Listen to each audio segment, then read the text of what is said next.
Everyone, it's the last day of 2025।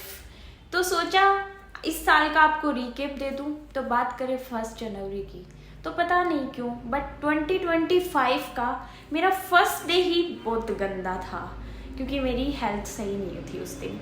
फिर 6 जनवरी को मेरे पापा का ऑपरेशन होना था, तो हम हॉस्पिटल चले गए।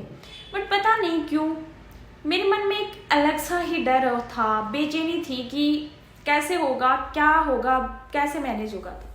क्योंकि हमारे साथ कोई नहीं था, मैं थी, मेरे पापा थे और मेरा भाई था, और हम दोनों छोटे थे, तो हमने ये चीज़ें कभी देखी नहीं थी, वो हमारे लिए बहुत मुश्किल था। फिर पापा का ऑपरेशन हो गया, 3-4 दिन बाद वो घर आ गए, सब कुछ ठीक था।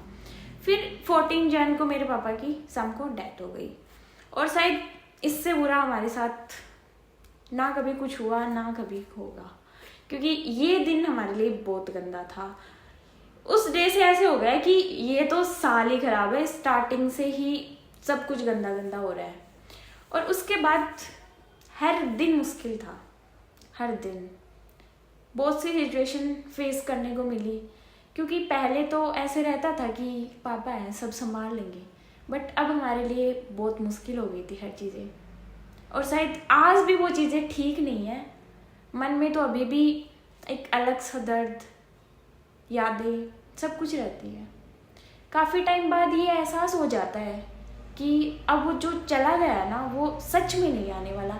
स्टार्टिंग में ऐसे लगता है कि जो चला गया है वो आ जाएगा, कहीं नहीं गया है, हमें अपने अपने मतलब छोड़ के जा ही नहीं सकते।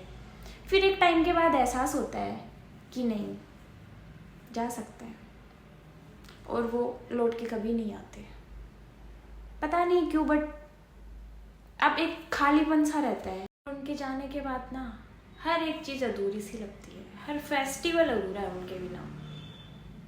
इस साल का जितने भी फेस्टिवल थे आए, कुछ सेलिब्रेट करने पड़े एक टाइम के बाद, बट वो वाला मन नहीं था जो पहले हुआ करता था, वो वाली खुशी नहीं थी जो पहले हुआ करती थी।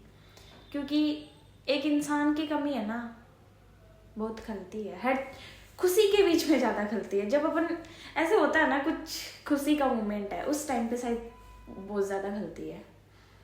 तो ये साल मेरे लिए तो बहुत ही गंदा था।